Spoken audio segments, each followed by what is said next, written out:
We all know how incredibly important small business is to Australia, but consider this. No matter what postcode you live in, small businesses both operate and invest directly into your local community.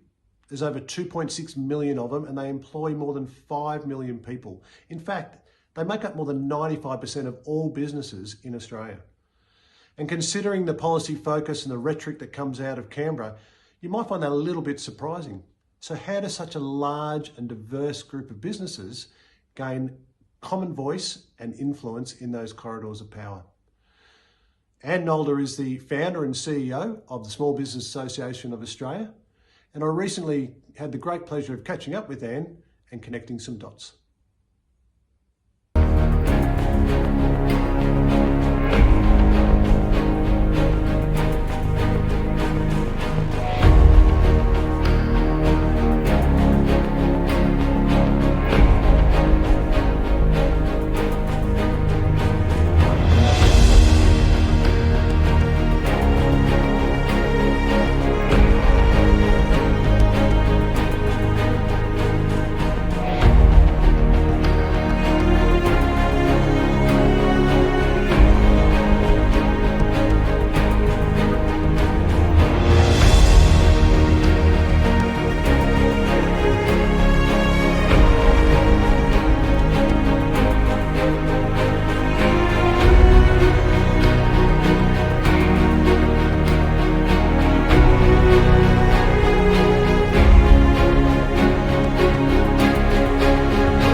So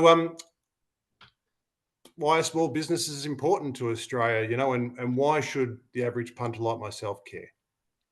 Well, small businesses, and we often hear the term the engine of the economy, they're important for a number of reasons.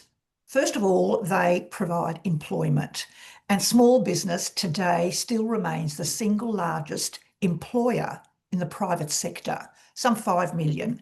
Now, if you look at the mums and dads and the number of staff or employees as well, you've got a cohort of around 10 million people. And bear in mind that Australia's population is around 27 million, so it's a pretty big group of people. They're 100%. also the only group that can be found in every postcode around Australia. It could be in the middle of nowhere. It'll be small business. It's small business that keeps the community going. They're also the people that invest. Now, whilst people may argue, well, big businesses invest too, but strictly no. Small businesses invest in their community, and they don't just pack up and leave when things get going tough. They stay there. They try and stay for as long as they can. So, and also small businesses are the innovators. People forget this. If you look at all a lot of the inventions and new things that come out, they start in the garage or the shed or somewhere, and it's a couple of people that come up with an idea and they try and get that idea to market. That's what small business does. So they're very, very important in a lot of areas, and they're usually the first point of contact for many people when they leave school as far as employment goes. So they're important for the economy extremely important. Yeah, and it's a really important, that term you're using there about invest. So when you talk about big business investing and small Yeah. business investing, that term Yeah. has very, very different connotations, does it? For the reason of locality, if nothing else. Exactly right. And big business, and I'm not knocking big business because we work with big business as well, but these are some of the conversations we have to have. When things get tough, what do big businesses do? They close up shop and off they go. Small businesses do not do that. And the other thing is, a lot of our legislation, our regulations, our laws, they're made by most people who have never been in small business. They've never made anything and they don't risk anything. And that's where the problem lies as well, because small businesses do risk, many of them risk their homes because their businesses may be tied up with a mortgage to the home. So you've got to look at all of these things in perspective. Yeah, absolutely. And I think, to carrying on that thought, that productivity is a big thing that everyone likes to talk about at the moment. And there's nothing terribly efficient about big business, but small business, for all the reasons you just said there is a need to be efficient, effective, and productive. Maybe we should be kind of focusing a little more on our small businesses. We most definitely do. And I'll tell you where a major issue is. I call small businesses the forgotten people. Every election time, you'll hear politicians from all sides of politics. And what do they say? They will talk about how important small businesses are. They might throw out a few crumbs, as I call it, but that's where it stops. So we've got to look at how do we ensure small businesses are viable, productive, and they're sustainable. And also, every election time, when you have a new small business minister come in, whether federally or statewide, guess what they do? They talk about the number one issue, which is excessive red tape. And they have tried to reduce this and do away with this for decades and decades with limited success. Now, we drafted a paper a number of years ago called the Small Business Charter of Australia. It has 10 pillars, and the document is neither political, it's not a policy document, and it's neither anti-big business nor anti-unions, but it's the framework for policymakers of how to reduce and how to create the right type of policies for small businesses. Because there are three sizes in small business and they all have different needs at different stages of their growth. So you're looking at a fairly complicated area. So the number one challenge is, of course, red tape. And so what is the primary cause? It's not the only one, but what is the primary cause of red tape in this country? And it is poorly thought out policies and regulation, legislation, all that sort of thing. And as a result of that, you end up then with what I term the byproduct, which are, that excessive paperwork and all the things that take up your time and effort. A lot of things are useless because good regulation is good, but we have a lot of what we call bad regulation. So until governments start implementing the principles of the Charter of how to address policy, we'll be talking about this for the next 100 years, I can guarantee that. Now, Yeah. the Treasurer is talking about productivity and red tape. And unless they address the issue of policy, you've got no hope in hell of getting any good results. So they are challenges for the government. They can be done, and they should look at it as to what is the cause of red tape. But rather, what do? They do band-aid solutions. It's a bit like having that house that has all these cracks coming up every 5 minutes. And instead of investigating where are the cracks arising from, guess what they do? They do band-aid solutions. And that has been the way we have been conducting policy, particularly for small business in this country. And that's by all sides of politics.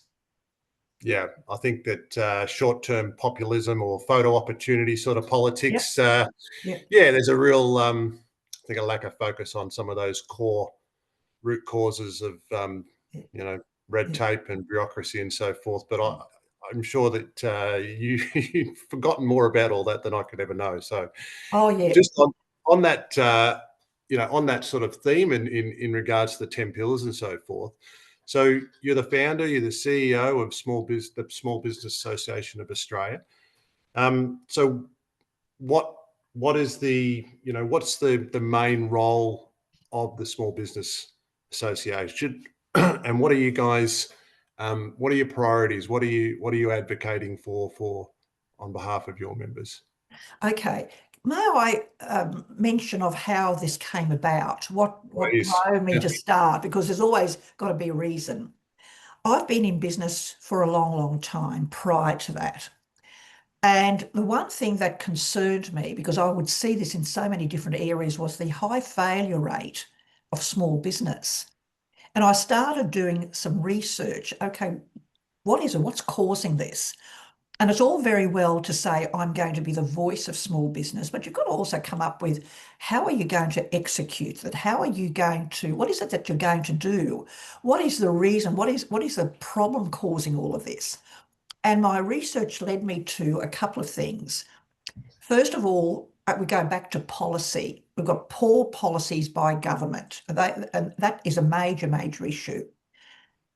The other one was that small businesses need to continuously, and this is a tall order and tall ask, they need to continue to upskill and educate themselves as to the needs, because we're living in a world that is changing rapidly. It's changing Yeah. too fast. We can't keep up with it, especially with technology. And we are no longer living and working in isolation. We are a global village. We have the global village in our backyard. And what that means is that small business owners need to take a more sophisticated approach in how they start and how they run their business. Because the old days are where you could hang a plaque or something above your door and start with very, very little income, and you could still make a success. They're over. It doesn't occur. And so we have to, so there were two things that required was the policy side, and then there's the educational side for small businesses. There are a lot of organisations and associations that purport to represent small businesses. But what I have found is whilst they represent, they still seem to be on the back foot. There seems to be a clear lack of understanding of what is required. And I think this has been one of our major problems. As I said, so the core part of the association is there are two arms to the association. One is to advocate, and the other is about other things. So if I could quickly mention about to advocate. Please. Advocating is more than just putting a submission into government. And as from 2025, a bit later in the year, we aim to set the agenda for small business. That's not going to be easy, I can tell you that now, because what's happening is even the organisations that sit around the round table of governments and they are part of input into policy, they're not having a great deal of success. So we've got to start not reacting to when things occur, but leading. And that's going to be setting the agenda. And that's going to be announced next week at a conference that I'm speaking at. So we have to set the agenda there. And we also have to educate our policymakers. I find it's all very well to get a politician excited about something, but at the end of the day, they will refer a lot of matters to their policymakers. And if their policymakers aren't convinced, well, most of that excitement dies very quickly. But I have found from experience when you talk to the policymakers, their policymakers, their chiefs of staff, they are people that are prepared to listen if you put a case before them.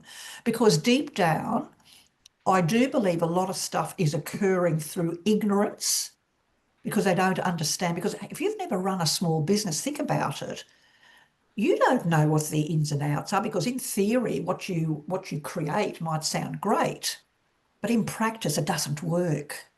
We all think it's easy too, Yeah, by the way. exactly. I think Yeah, we all have this dream of, oh, we'll have our own business, be our own boss, and it should yeah, be all peachy cream and sales, right? Rainbows. yeah. So the thing about it is it has to be that continuous brainwashing, let's call it, and to educate politicians.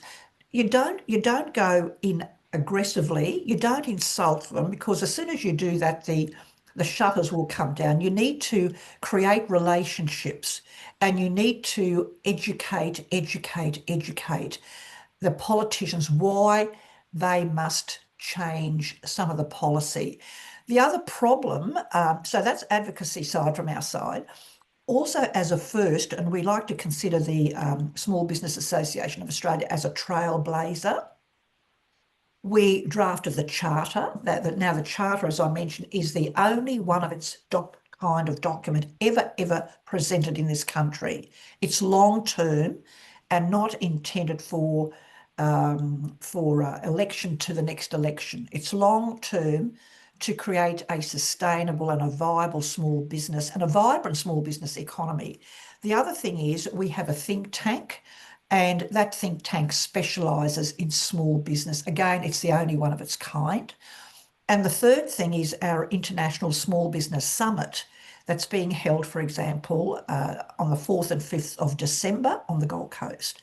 Now, the summit has been going since 2013, and it was going by once every 2 years. It's now going annually.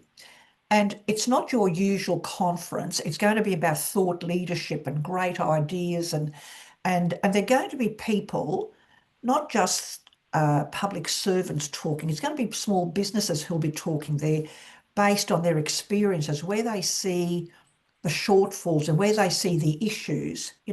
Like take, for example, one of our committee members. He owns and runs 6 restaurants. A very tough gig these days, extremely tough. Yep.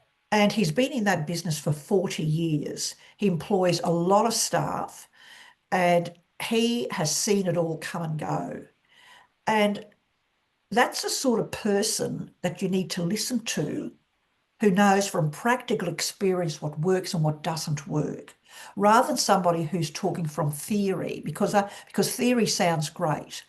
So we're going to have people with hands-on experience that will talk about the different issues, and then we will present a paper to government as to what we think. So we're going to push and push and push this.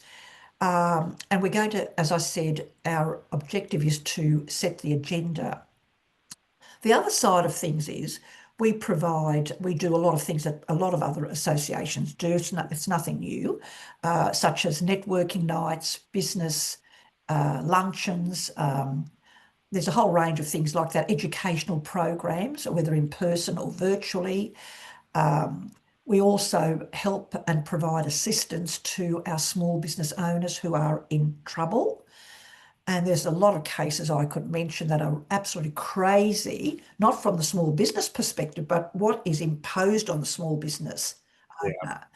And so there are all these things that we support the small business owner with. So there's 2 arms to the association, and advocacy is important because it means that we can try and get better legislation through that in turn will help the small business owner, because the small business owner is not looking for handouts, Michael. They're looking for a fair go, because our current laws, most of them, it's one cap fits all. Whether you're a big Yeah. BHP or the smallest of operators, that doesn't work.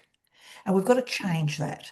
So advocacy is a very important role that we look upon. Yeah. I can only, well, I've done my tax return recently, so I know what the complexities of government, they're fresh in my mind, but, I was having a bit of a look just from a bit of investigation on my own part into excise tax the other day. And for goodness me, Yeah. if you can work out exactly how that's supposed to be applied um, for a small business, Yeah. now I'm sure that in the industry, you talk to people and they guide you through it, but surely there's a It's way to complex. Yeah. make these things simpler, right? They don't need to be Yeah. I'm sure that complex. But, Yeah. I think that I mean, it all sounds great. I think it's there's a danger with people who think they know enough, and there's probably some egos involved that I imagine that you're sort of dealing with from time to time, not time to time, probably all the time. Mm. There's a saying that if you know enough to be dangerous, and I think that's Yeah. when people stop listening to um, people who actually do know. And that's Yes. probably one of your great challenges. It's like you're probably trying to make it easy for policymakers. Yeah. If only they would enable that knowledge to flow through to actual policy change. Yeah. Yeah. Well, see what's happened in Australia. And this might be one of the problems that we've got, and it'll take a while to change it. Australia is an island. We don't have land borders with anybody, so we don't have a lot of the issues that other countries have. We've been very inward looking for a long, long time. It's slowly changing, but it's still very much there, especially on the export side of things. And Australia has also been very lucky that it's always had something to bail it out. We've rode on the back of the sheep. We have the mining industry at the moment because just think about it. If the mining industry wasn't there, raking in the billions of dollars, you know, where would we be today? We'd be like a third world country. And so we've still got that she'll be right mate attitude, and that's dangerous because she'll be right. Things are changing and it won't always be that way. Yet small businesses can contribute a great deal to this on the export side, for example. But there's far too many barriers, and they don't get any assistance in this area because dealing with an international market, and we actually do. I forgot to mention before, we actually before the pandemic, we would take small groups of business owners to various countries seeking new markets. And there are some great opportunities there, but there are also pitfalls, so you need to be aware of that. So small business owners are left to their own. And I'll give you an example, if I may. Take India, for example. It has now the largest population in the world, and it's the fastest growing economy in the world. It's probably maybe about 20 years ago where China was. And so there's great opportunities there. And they have a middle class of about 400 million people. Now, we're talking about a middle class that is extremely wealthy. So for small business owners who cannot create big things in bulk, or um, they have a niche market that they can enter into, and that niche market means that they can sell higher quality in goods or whatever it is that they're selling, and they don't need to, and they mustn't compete with the cheaper end of the market. Now that's an area that where governments need to play a role, because whilst private industry can do certain things, but that's where it's government to government can change things. So we need to lift our game in those areas. But as I said, we are very complacent. We think she'll still be right. And it's because we ride on the back of whatever we've got, where we're going. There's very few countries that have got those assets like we have had in the past. And that's where our problem lies. Yeah, and I think it's it's easy to be distracted by the shiny topic of the day, and I'm sure that some of the politicians, even though, like I said, they roll it out at the start of the election cycle and so forth, it's all a Yeah. little bit too hard, and they get the. I mean, from afar, I would say pressures of other influencing um, elements, I'll call them elements or organisations or whatever, that are counter to what the message you're trying to get across, and I think that they'd rather focus on things that are either It's very, very short term. It's very all, short term. yeah, Yeah, exactly. yeah, exactly. And So, hmm, sorry, go on. Oh, I was just going to say, so you've got like 50 odd thousand small businesses that you're advocating for. Are there any challenges with getting consensus on what are the priorities, or is it a matter of we start with the basics and we build from there? Yeah, you are right, because and this applies to every organisation, because you can't advocate for everything. I mean, it doesn't work that way, because there's a lot of work to prepare a white paper, because you've got to Okay. research, you've got to get your facts straight. So, but besides the 50,000 individual small businesses, we also have a number of other associations that are members of ours. And between them, they actually represent hundreds of thousands. So we've got a very, very wide and diverse reach, which we're very lucky about.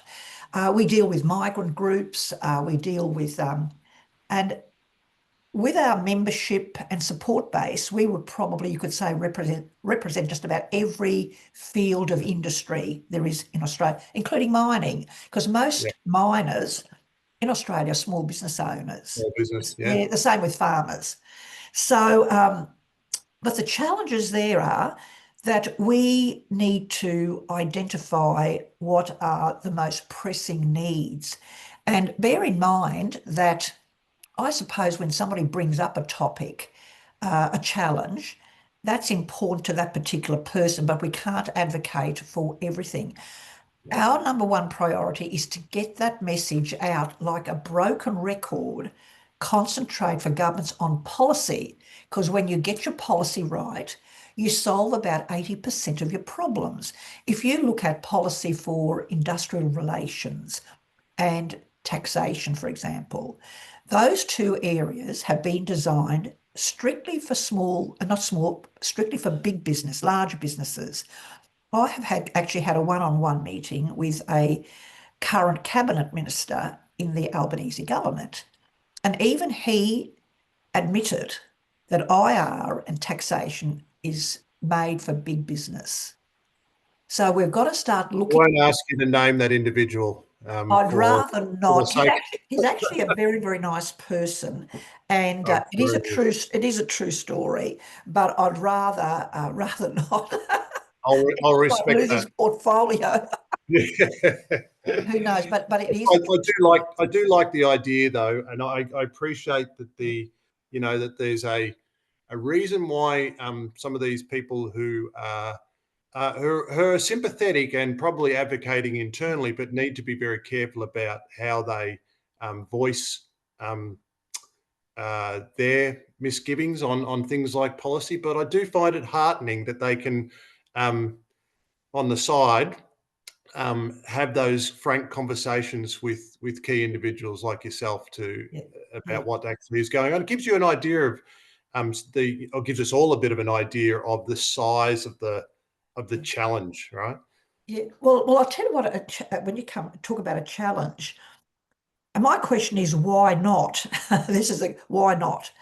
Um, Yep. when the pandemic was on, it was amazing how governments could bend the rules, create things in 5 minutes. Now we don't have a pandemic, so they say, okay, it's different. I don't see anything different. And if they could bend the rules then, why can't they change some things now? Now, when it That's a really comes good to, question. yep, Have you got an answer for that one? no, no, oh no, well, it was a pandemic, there was an Uh, emergency. You get every excuse under the sun. some people would suggest that we're in an emergency now. I I mean, think we are. you, I mean, I guess I already had a view on the plight of small business before talking to you, Yeah, only reinforced and I think um, broadened my understanding. But I, I think that they're looking for a bit of a free pass. At the end of the day, their sole or their primary purpose is to yeah, be the lawmakers of this country, right? That's yeah, what we actually, and the expectation seems to have been lost there somehow. yeah, Short termism is something that you keep referring to, and I think yeah, that is part yeah. of the problem of society in general, but our government and bureaucracy in particular. And do you know what I find too? Like I'm on a number of roundtable committees, government and private. I believe then, and I believe even more now, that we just basically rubber stamp whatever. Yes, we're given an opportunity to voice our opinions, but at the end of the day, whatever that agenda or whatever that objective was in the background, it's still carried out. That's where the problem is. So you can have a lot of organisations at the forefront, at the table, and they'll listen and, oh, yeah, we'll all have a conversation, but that's where it stops. Yeah. And I've always believed that all we do is rubber stamp it so that governments can come out and say, but we did have a committee and, they agreed on this and they did this and blah, blah, blah. So I think that's where one of our problems is. Let me point out with the Charter what I'd like to see. Another committee would need to be set up by the government of the day that adopts the Charter or the principles of the Charter. And they can call it whatever they like, but let's call it they adopt the principles of the Charter. But that committee, and I'm not for more and more and more committees or red tape, but what they need to do is to legislate, and it has to be legislated, that committee has the power, for example, when they examine proposed legislation, they can see the pitfalls. And if they recommend to government, no, this is no good, the government must take notice, because currently there is nothing to enforce any recommendations. That's where our problem is. Whether that will ever occur, I don't know, because and I can see that being a difficult thing. It's not a difficult thing, but I can see governments resisting that. But unless they do that, we're going to be more or less in rigmaroling in the same situation on and on again.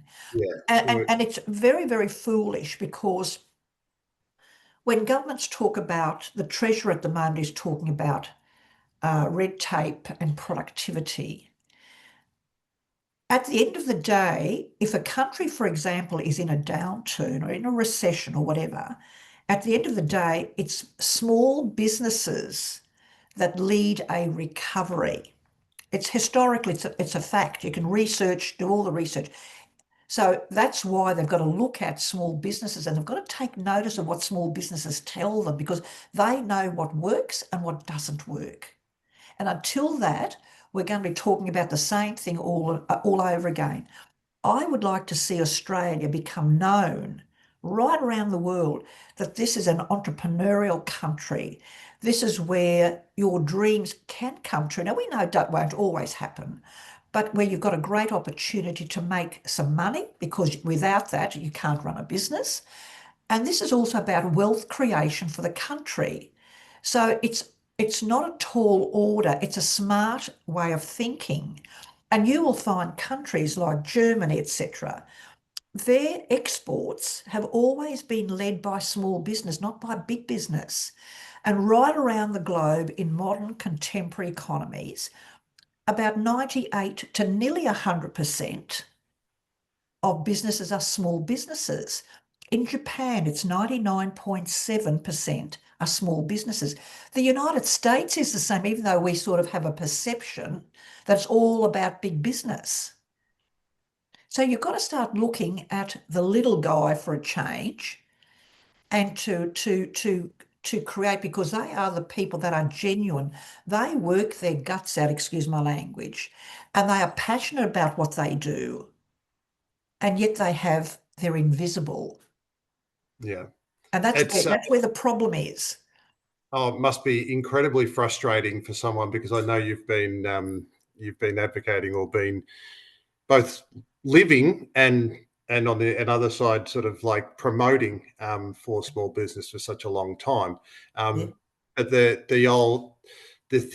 theatre of listening must just be infuriating. The theatre yeah, of come in and talk, and you know that they're not, because you've been here before, yeah, just must be so disheartening. yeah, I've got something I really want to get your opinion on, but a quick yeah, thought on career politicians, because my view is that that short termism is about the election cycle, obviously, right? And a career yes, politician, at the end of the day, and our our mechanics of politics now is full of career politicians, and the yeah, progression that they come through.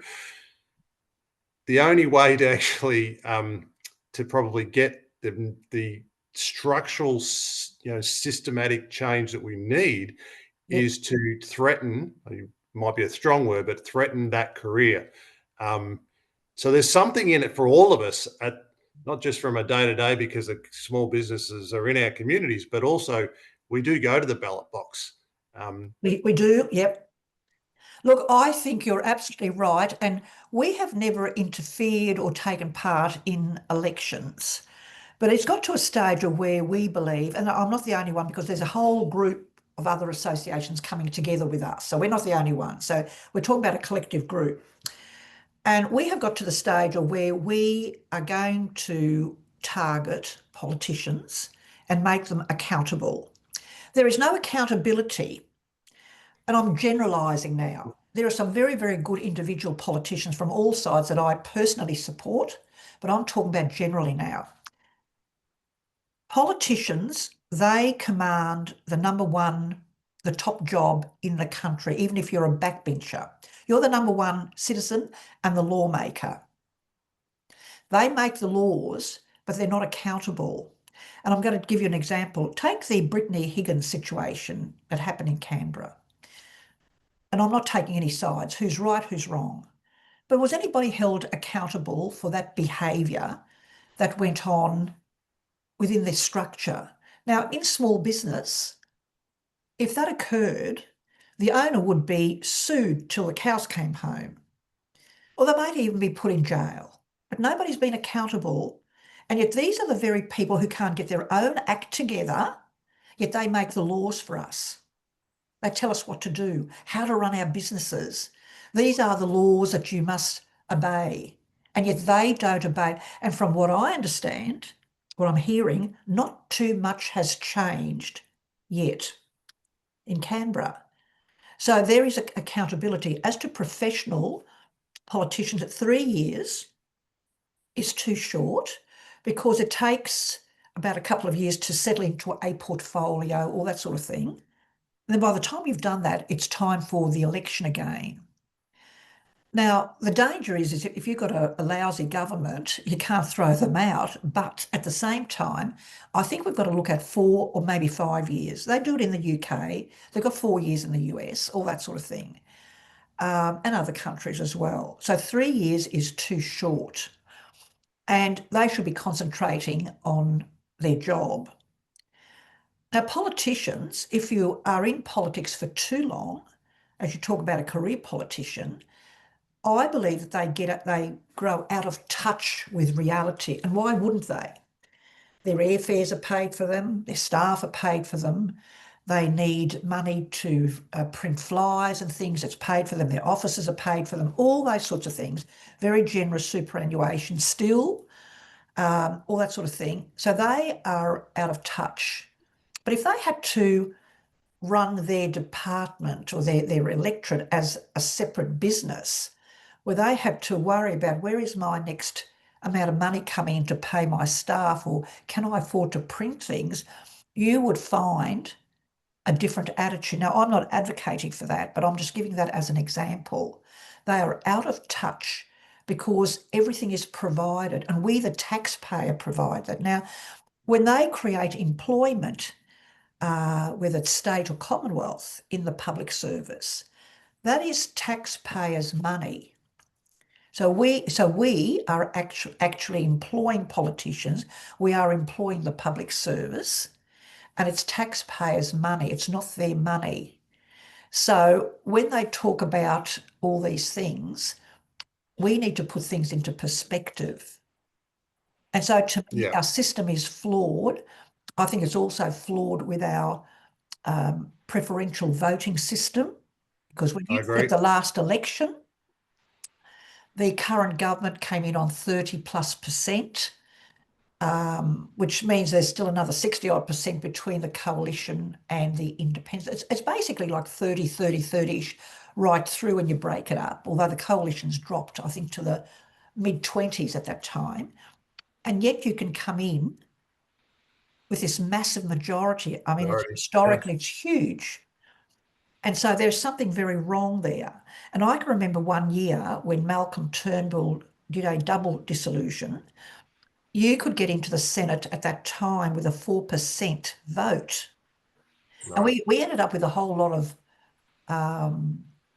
strange named candidates who actually ended up by losing then later on. So I think we've got to get very serious, because at the end of the day, even if people say politics, I'm not interested in politics, but politics governs your life and my life from the time we are born to the day we die. So we need to become more acute, not be paranoid. We need to start having discussions, conversations, Yeah, and not get we our should heads all in be a knot. interested. Yeah, absolutely. I think we should all be interested. We should all be educated about it. I think there is a role for government to play in making these things Yeah, easier for people to understand as well. And I think you hit the nail on the head with yeah, yeah, preferential voting. yeah, The unintended consequences that the average punter would have no idea about when they're casting their vote.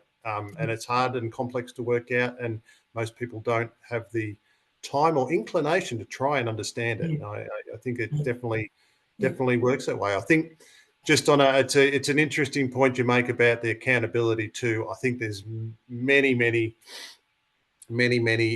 examples of that. The robo debt comes to yeah, mind yeah, as a big one, and some of the heartbreaking witness accounts from people affected that came out of that. I think that it extends also to the bureaucracy. There's some very senior bureaucrats that on very well-paid sort of positions who oh yes, seem to skate through there despite the public outcry. But I think on productivity, and you mentioned about governments creating jobs and so forth, there's some clear uh, uh, um, examples of positions that don't apply to what I'm about to say next, and notable exceptions are teachers and nurses, which I think we could do with a hell of a lot more of, and what a great service they do provide to our communities. But more, bureaucrats in general does not help our productivity issues, in yeah. my view. Well, look, as an example, if I may add, Sally McManus. Now, she is the ACTU secretary, Mhm. and she's a very switched on lady in her particular role. I'll give her Yep. credit where credit is due. And she ran rings around the coalition during the Morrison time. Again, I'll give her credit where credit is due, but I don't agree with, for example, what she said the other day. When small businesses, when workers were granted a wage increase, this is a large wage increase. Of course, some organisations come out and they said, oh, yes, it's going to be bad for small business. And I mean, it's the same rhetoric you hear year in, year out. And she came out and she said that actually. She said, oh, we always hearing that. And she said she thought it was a great idea, and small businesses probably will be very, very pleased because of the wage increase to the workers. What she was referring to was that workers will get more money in their pocket and therefore they will spend at businesses. And I thought, no, Sally, that's not how it works. Because when people are conditioned, socially engineered, whatever you want to call it, that's what they will do. And people have been suffering from the high cost of living. So they've had to trim their budgets. Now, just because they're going to get a couple of dollars in their pocket doesn't mean they're going to go on a spending spree. You will find they'll either save it or they'll put it off towards their mortgage or whatever, their credit cards or whatever. So that is a fallacy. So the thing about it is, I mean, to me, there is a role to play by all key stakeholders. And who are they? Big business, small business, the unions, and government. If you can sit around the table occasionally and work together occasionally, because they all have a role to play, but it should not be I want, without giving anything back just from one side. Now, Sally is also now talking about a 4-day working week. I mean, where does that leave a lot of small businesses? Because don't forget that they also have the high cost of running a business. And if their turnover is down, and it is in many cases, what are they supposed to do? So Yeah. there's got to be a sensibility. And the other thing is, which is stupid, every time you get a wage increase, guess what? Prices go up. So you're like a dog chasing your tail. Yeah. We do, 100%. Yep. and we have amongst the highest wages in the world. It's Yep. unsustainable. And And so, why do we so have this is such a where we have a problem. And yeah, there just seems to be a lack of understanding of what, and some people will shrug their shoulders and say, oh, well, tough luck, sort of thing. But that's wrong. And when you get rid of small businesses, and they are falling over the cliff at the moment, that's not just a maybe, it's actually happening in very large numbers. That eventually, if that trend continues a little bit longer, I can guarantee you it will have a devastating economic impact on the country. yeah. So that's where we've There's got. a yeah. There's an idiocy to the way that we approach policy in this country. I think that's Yes. well established, Yeah. right? And the way that we look at isolated issues Mm. and promote and even announce policy changes for individual, photo opportunities, whatever it is. Yes, afford. Hey, I believe that we should all work less, have more money. But the realities are, to your point, is that they are just fueling in without underlying structural changes to the tax system, Yep. to everything else, the bureaucracy and all these other things that will just funnel those improvements for a small time back into cost of living pressures and leave everyone in either the same or worse position. Yep. We are spiraling towards, a future that looks increasingly bleak for the next generation, which Yeah, is a yeah. And even the RBA came out the other day and they have revised their growth figures for Australia. This is just in the last week. And they've put their forecast at 2% growth for so many years.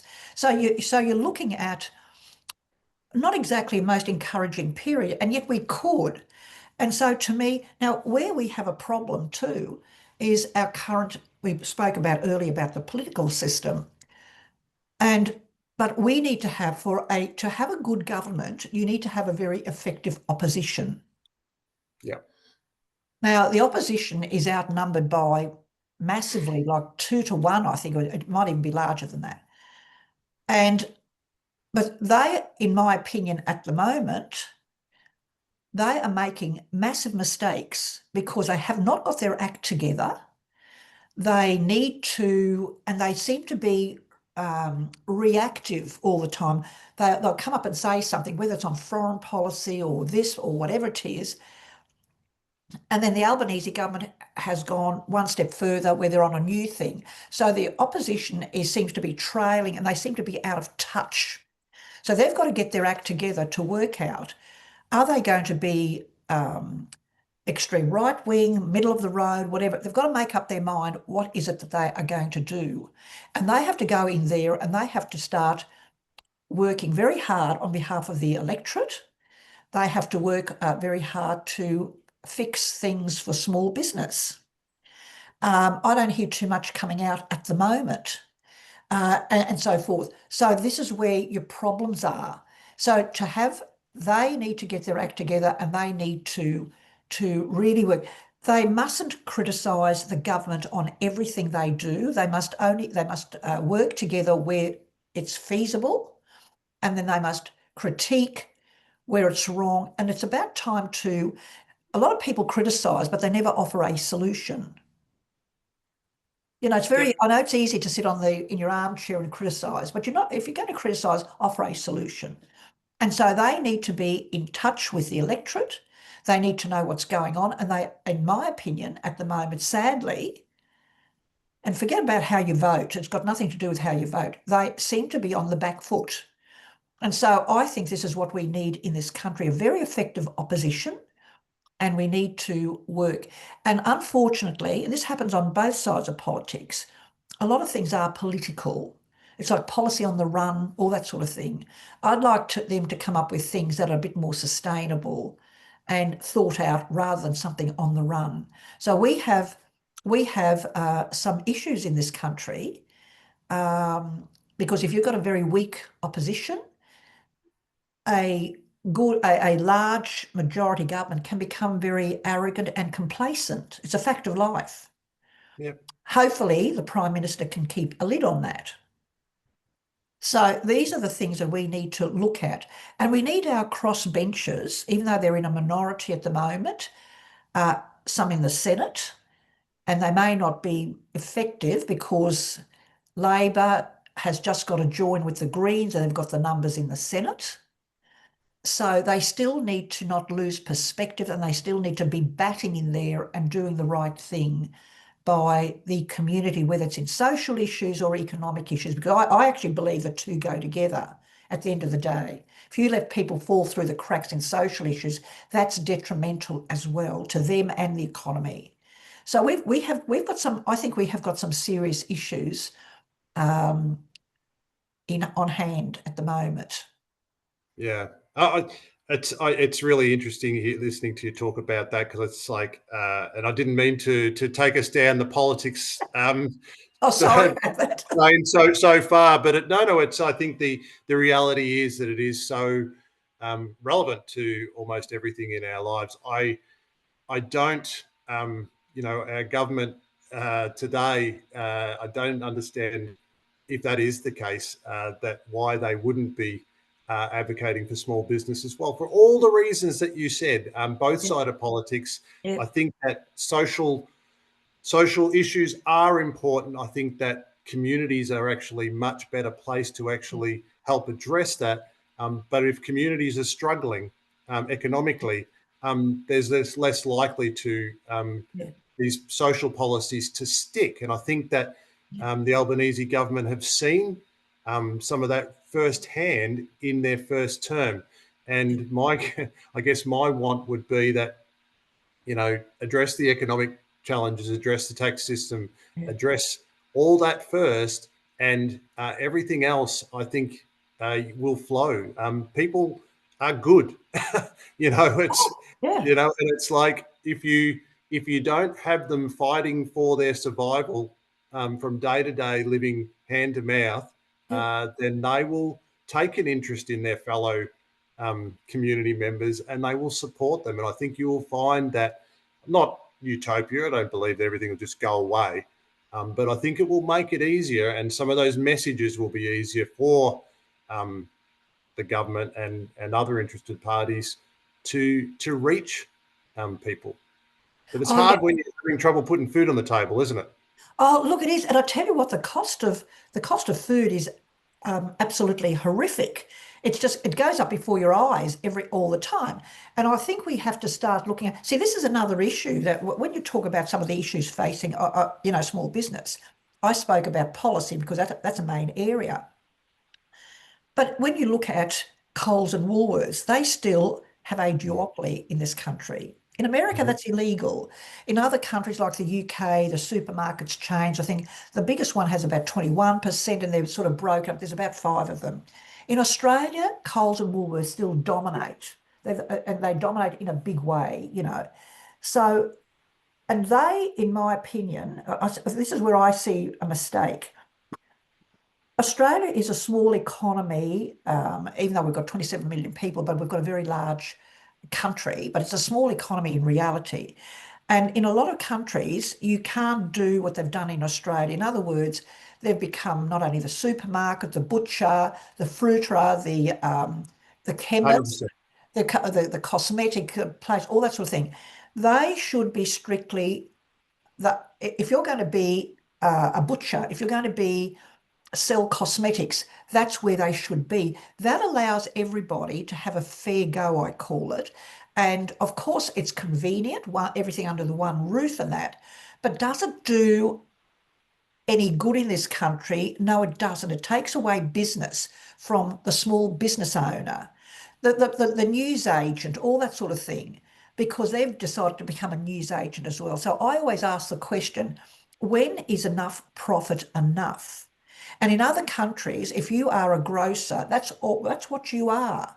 You're not a person who sells cosmetics as well. So that's an issue that they just won't tackle in this country. The other issue that we've got is, and no, but very few people will know about this, but I was on the committee about this, and I know we have a situation that before the pandemic, late payments to small business suppliers by very large corporations cost the economy around $7 billion before the pandemic.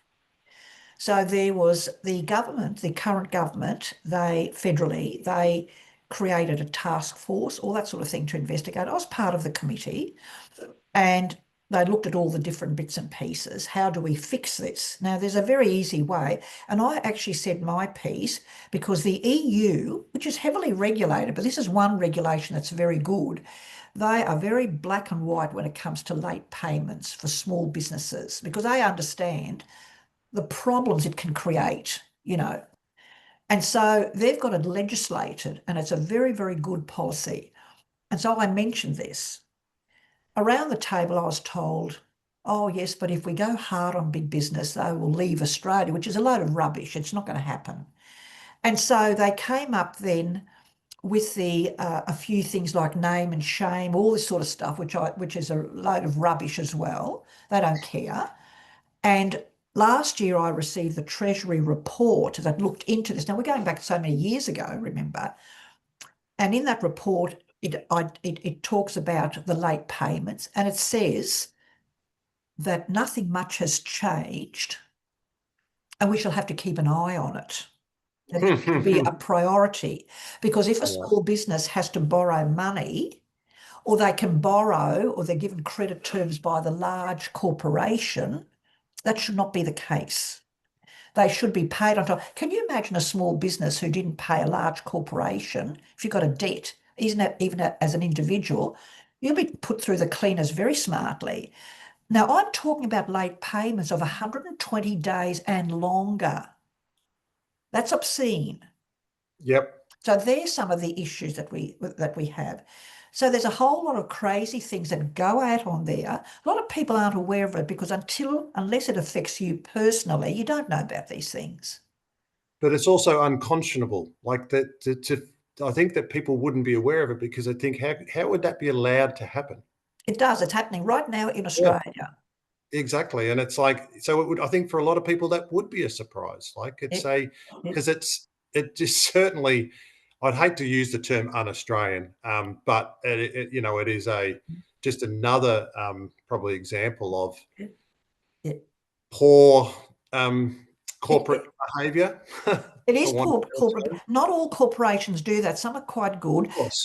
The governments, I do give them credit. They have actually reduced a lot of their time frames. They used to, at one stage, they used to take months and months and months and months to pay. No longer is the case. But there are many large corporations. We're talking about really big corporations. Now, you tell me, what is the excuse that they cannot pay, let's say 30 days or something? What is the reason why they can't do that? Well, when you look at 120 days and longer, now bear in mind, the longer they keep those payments, don't forget that they're probably got interest on their finances. So there are things like that could be the case. I don't know. But there is no excuse. So if it's good for small businesses, they must pay their debts. So must big business, and they've got less excuses. And don't forget, they tie up that cash flow and everything.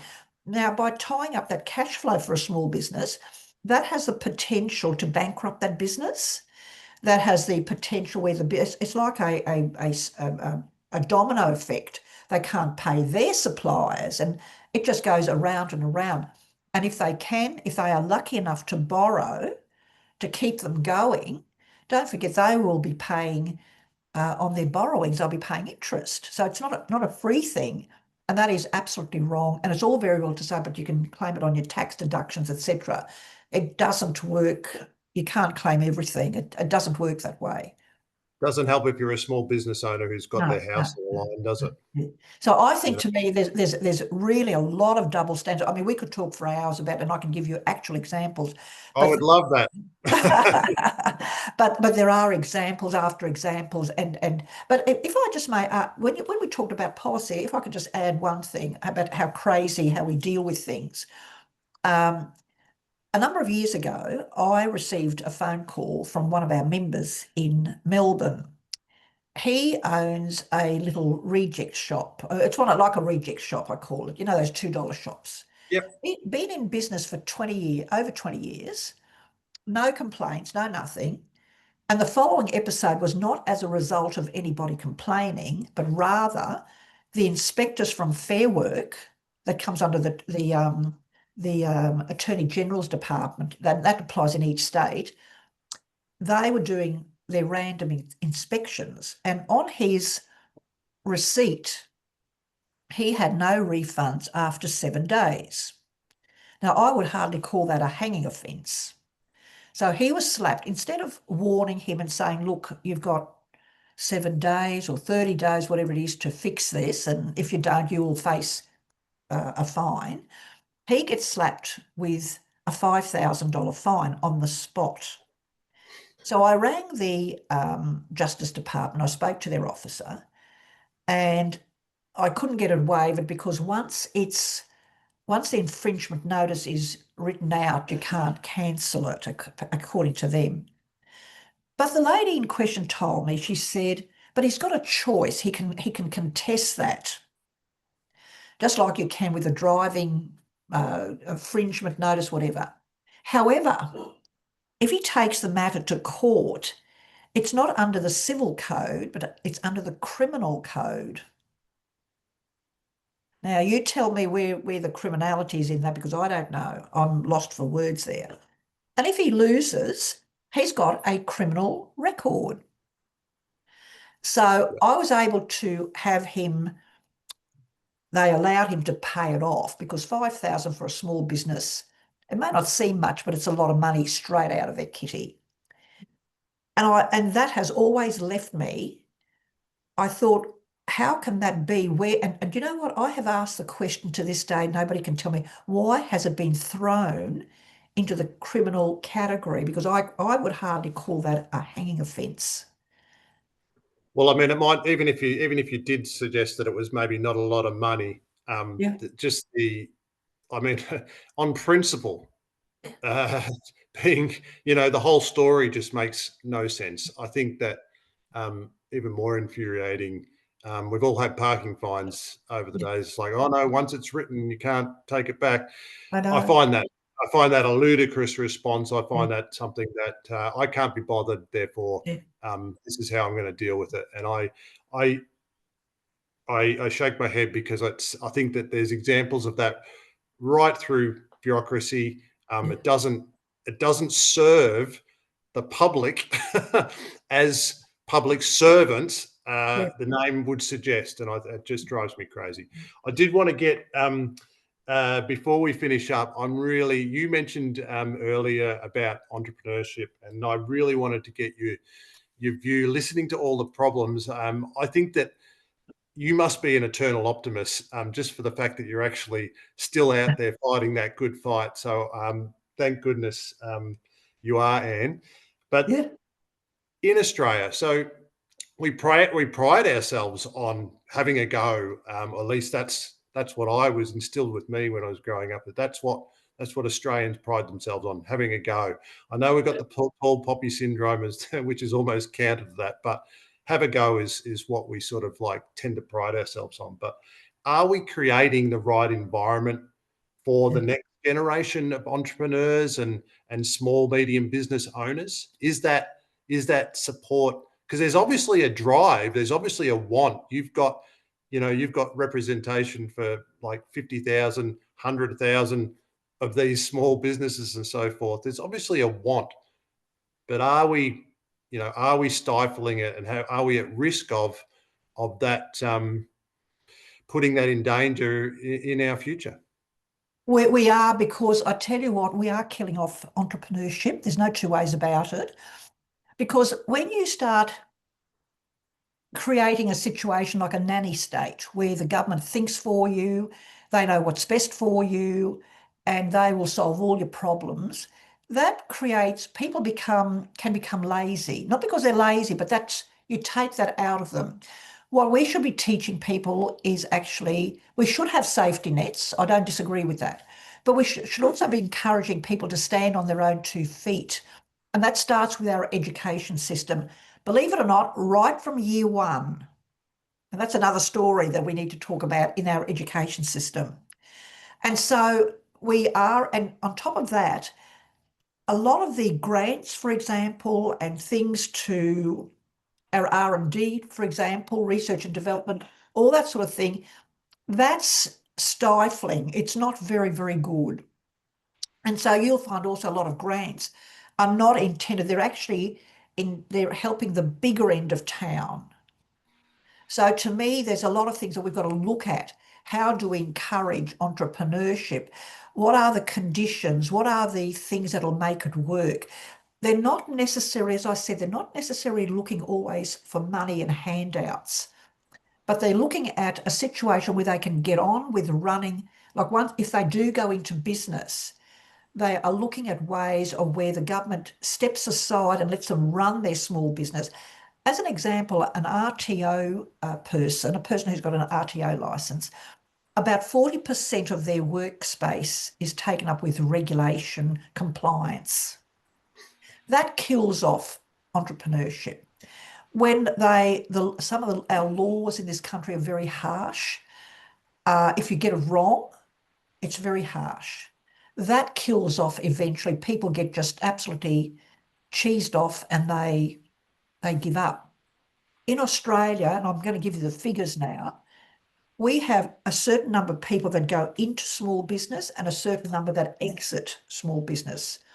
And it's around the period to the end of the 12 months to the end of 2023, we had almost 1,000 small businesses daily exit. Now, the difference between the startups and those exiting, there was only a 19,000 gain. That's a gain of 19,000 new businesses. Now, this is across Australia over 12 months. Now, within the next 3 to 5 years, most of those 19,000 will be gone. Now, governments get very excited and they say, oh, yeah, but we had all these new startups. But what they don't tell you is how many exited for whatever reason. And in Australia, we have a very serious situation where we've got businesses that have been in business for a number of generations. They're doing okay, but they're leaving because it's all too hard. All of these conditions do stifle entrepreneurship. Also, and I can remember this going back years ago, and I hear this constantly, especially from people from overseas. This man was German from South Australia at the time. He was interviewed on TV, and I wasn't even anywhere near business in those days. And he was talking about he was going back to Germany, and he said it's a great country to live, but he said it's a really hard country to make any money. And that was in those days. So we have to start looking at the incentives. We have to look at encouraging. We have to start teaching things in schools because we're not preparing our kids for the workforce. Part of that is actually part of a program that I'd love to discuss with you at another time, why it's important. Because the entrepreneurship is in many, it's not in everybody, but it is in many. Some people don't know that they've got entrepreneurship skills because they might go into a government job and then they might go and work for a corporation. Then somewhere along the line, they decide they want to go into a small business, be an entrepreneur. So these are the sorts of things that we need to look at, are the conditions, and are we stifling people? There are facts and figures. It was actually being brought up, even the current government is aware of this because I was in one of the meetings prior to the last election where we spoke about this. And there seems to be a lot of our small business owners today a majority are middle-aged and older, so they'll be exiting eventually. But they're finding it's getting less attractive to attract younger people into small business. We should be attracting a lot of them. And that's going to have an effect on the economy. So why is that happening? It's because people do have their dreams, they do find different things, but there's no support base or mechanism, and what's there is hindering them.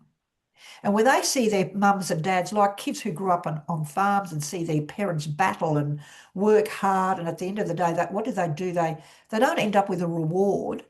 They can end up with losing their farms, their homes, whatever. That is a disincentive. So we've got to look at the whole situation, because if we can fix that, that'll help Australia enormously. Because all you need is people to have hope. Because in Australia, people are prepared to give it a go, as you rightfully said. I believe that. 1/3 of our popular small business owners are migrant business owners, and they work damn hard. But we are not supporting them the right way. We support them verbally every now and then, and that's where it stops. Yeah, there's got to be some practical application there, doesn't it? Yeah, exactly And right. we, Exactly. we do pride ourselves on resilience, right? But I think that the small business community in particular, there's a number, but the small business community as well, we're as a nation, we are certainly, from a policy perspective, certainly testing that resilience on a daily basis. Yeah. And look, thanks so much for your time. I just I don't want to have the final say, so I just wanted to offer. Is there anything else that you wanted, or is there a tip for every punter out there of what is important for them to ensure that they are supporting our small businesses? Yes, I would. Look, we are living in challenging times, and this is not meant to be depressing or anything, but we have to face reality. That's the bottom line. So times are tough for small businesses, with many challenges still to come. So my advice would be evaluate if you are having a tough time, or you can foresee that you're going to have a tough time. Evaluate your business, trim the fat where it's not necessary, but make sure that you still provide quality service or whatever it is that you're providing. Don't, if you need to exit, do it well before the time, but don't wait until you hit a brick wall, because that becomes very painful after that. But don't close shop either, because straight away, because we live in waves. We go up and down. Not everything is a smooth line all the time. The roller coaster, right? Exactly. So, and it's very, very difficult to work out, should I leave, should I close my business, or should I continue? That's a really difficult question. So I need to, and I think you need to, and for business owners themselves, again, I think the number one thing in this issue, besides what I've just said, is to look after your health, mentally and physically, because you are living in challenging times. And if your health, whether mental or physical, is not too good, you cannot make good informed decisions. You may end up by being a bad boss because you're stressed out, etc.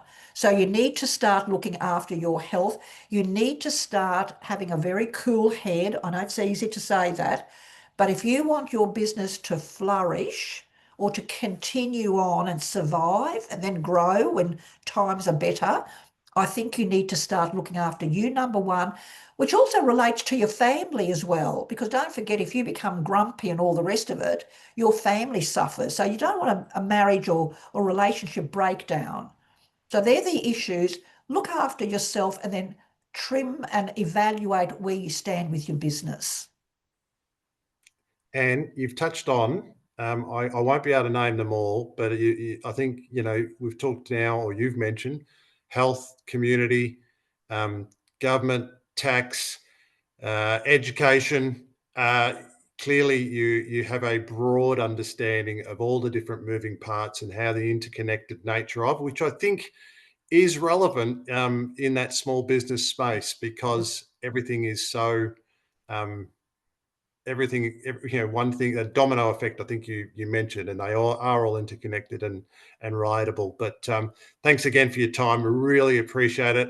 I will take you up, and I'd love to have another chat down the track with you on how things are going. But thanks again. My pleasure. It's been a pleasure, Michael. Thank you. Thanks, Anne.